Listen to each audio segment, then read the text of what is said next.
எங்கேயாவது போய் ஒளிச்சு வச்சு வளர்க்கணும். அப்பதான் பார்த்தா என் பெருமா கண்ணன் பார்வதி 8 பேர்களையும் கைலாசம் எடுத்துட்டு வர சொன்னேன்.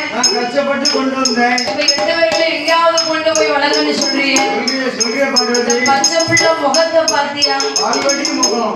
ஆமா, இந்த முகத்தை கொண்டு எங்கவா ஒளிச்சு வளர்க்க இருந்தாலும் தங்கை பார்வதிக்காக வேண்டி எடுத்து சென்று வளர்க்கிறேன் என்று. பகவான் போகாத இடம் எந்த இடம்? அவரு எல்லா இடத்துலயும் போவாரு. ஆமா, ஆனால் சந்தனமா சோலைக்குள்ள சந்தனமா மாமுனிவர் இருக்காரு. அப்பேற்பட்ட முனிவரிடத்துல சென்று நாம வளர்க்கணும். கொண்டு கொடுக்கணும் அப்படி என்று சொல்லி சந்தனமா சோலைக்குள்ளே வந்து கண்ணன் முனிவரை எப்படி அழைக்க தெரியுமா? அருமையா மாமோனிய